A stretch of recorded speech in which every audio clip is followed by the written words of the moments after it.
Boa tarde. Nós vamos falar então sobre a nutrição e a hidratação clínica nos idosos.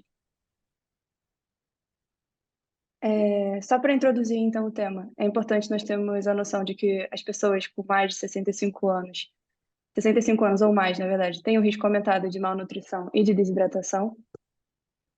Em relação à malnutrição, isso deve-se a vários fatores, entre eles a própria anorexia relacionada ao envelhecimento e os efeitos também das doenças catabólicas que são muito comuns nessa idade.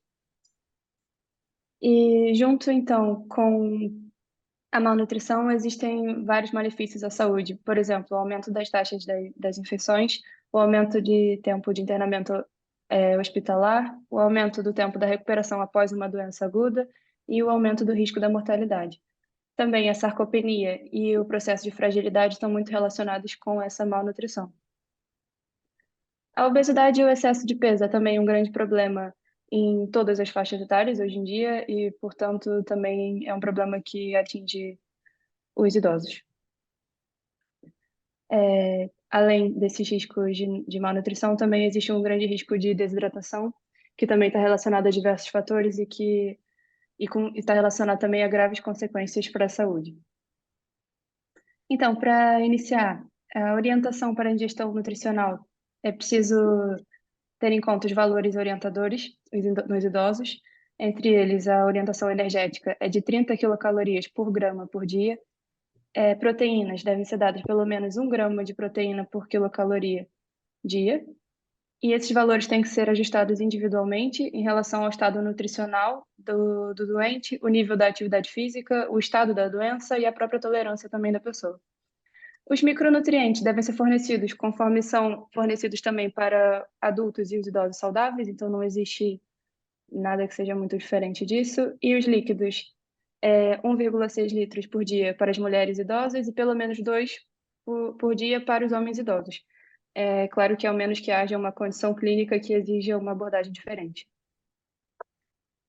Os princípios básicos do cuidado nutricional incluem diversos fatores importantes, mas eu gostaria de destacar que os cuidados nutricionais devem ser individualizados e abrangentes, devem ser feitas intervenções em equipa multidisciplinar, e é importante identificar e eliminar as possíveis causas que levam a essa malnutrição e a desidratação, e também é importante o controle das restrições alimentares que possam limitar essa ingestão necessária.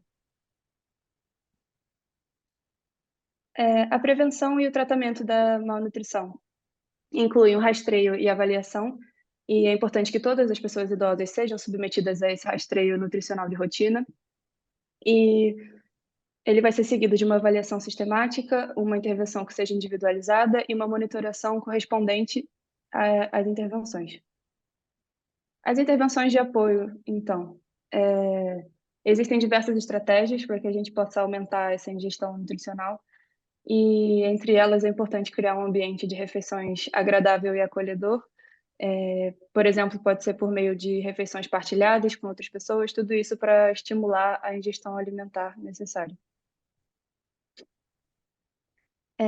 A fim também de promover essa alimentação adequada, é preciso existir uma intervenção abrangente com a partilha de informação e educação nutricional para que o próprio doente saiba quais são seus problemas nutricionais. O incentivo também a serem fisicamente ativos e a praticar exercício físico para poderem manter a sua massa e a função muscular.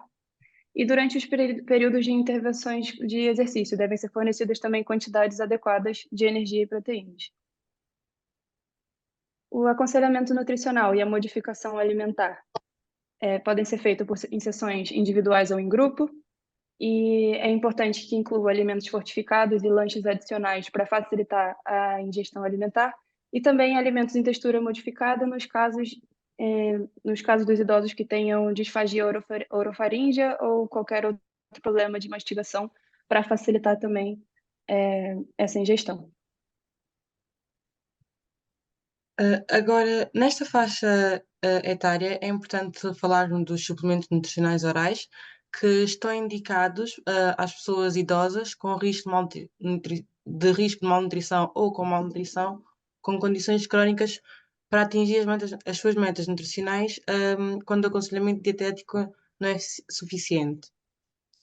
Os suplementos nutricionais orais devem fornecer no mínimo 400 quilocalorias por dia, incluindo 30 gramas ou mais proteína dia. Devem ser continuados por pelo menos um mês e a eficácia e o seu benefício vão sendo avaliados mensalmente. E também é importante que ter a adesão ao consumo avaliada regularmente e também adaptar o tipo, o sabor e a textura ao, ao gosto de cada um. Agora passamos a referir mais sobre a nutrição entérica e também a nutrição parentérica. A nutrição entérica deve ser oferecida aos idosos que tenham um prognóstico razoável, caso a ingestão oral for considerada impossível por mais 3 dias ou as suas necessidades energéticas sejam abaixo da metade por mais de uma semana. Caso a nutrição entérica for realmente indicada, deverá ser iniciada o quanto antes. E para os idosos que precisem da nutrição entérica por menos de 4 semanas, deve ser a pressão nasogástrica. Se for por mais 4 semanas ou que não tolerem a sonda nasogástrica ou não a desejam, devem receber uma gastrotomia percutânea. Na nutrição entérica é preciso ter uma atenção especial aos níveis de fosfato, magnésio, potássio e tiamina, que devem ser logo suplementados mesmo em caso de uma deficiência leve. A nutrição parentérica é feita em último caso, numa situação em que a ingestão oral é impossível e a nutrição entérica também. Aí recorre-se a parentérica, que é para ajudar a manter ou melhorar o estado nutricional do doente.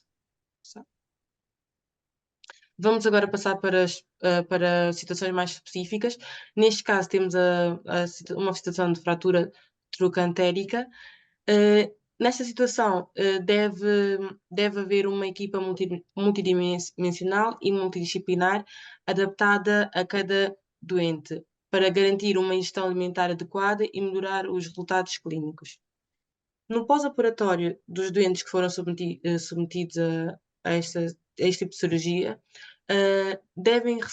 os idosos devem receber os suplementos nutricionais orais para melhorar a ingestão alimentar e reduzir o risco de complicações. E não devem ser submetidos a nutrição entérica durante a noite, a menos que haja um motivo forte para o fazer. Mais uma situação específica é a situação de delírio. Para evitar o delírio, os doentes idosos internados que estejam para cirurgia ou uma enfermaria devem ter uma intervenção não farmacológica multicomponente que inclui a gestão, hidratação e nutrição. A gestão da hidratação e nutrição. Já nos doentes que tenham delírio, é recomendado que sejam examinados quanto ao seu estado de nutrição e hidratação para ver possíveis causas ou consequências desta condição. Agora passamos mais para a depressão e as úlceras. Os doentes idosos que estejam deprimidos não devem receber intervenções nutricionais rotineiramente, a menos que estejam malnutridos ou em risco de malnutrição. Já nos que têm uma úlcera de pressão ou que têm risco devem ser oferecidas suplementos a fim de deve haver intervenções nutricionais a fim de prevenir o desenvolvimento delas e para melhorar também a situação das mesmas. Podes passar. Nos doentes com diabetes mellitus, estes devem ser rotineiramente examinados com uma ferramenta validada e evitar dietas restritivas, que é para poder prevenir a malnutrição e também o declínio funcional. Caso estes doentes com diabetes estejam no risco nutricional ou malnutrição, devem ser tratados de acordo com as recomendações para idosos malnutridos sem diabetes mellitus. Podes passar? E por fim, vamos falar por fim, vamos falar de indicação e implementação das dietas, em caso de redução de peso.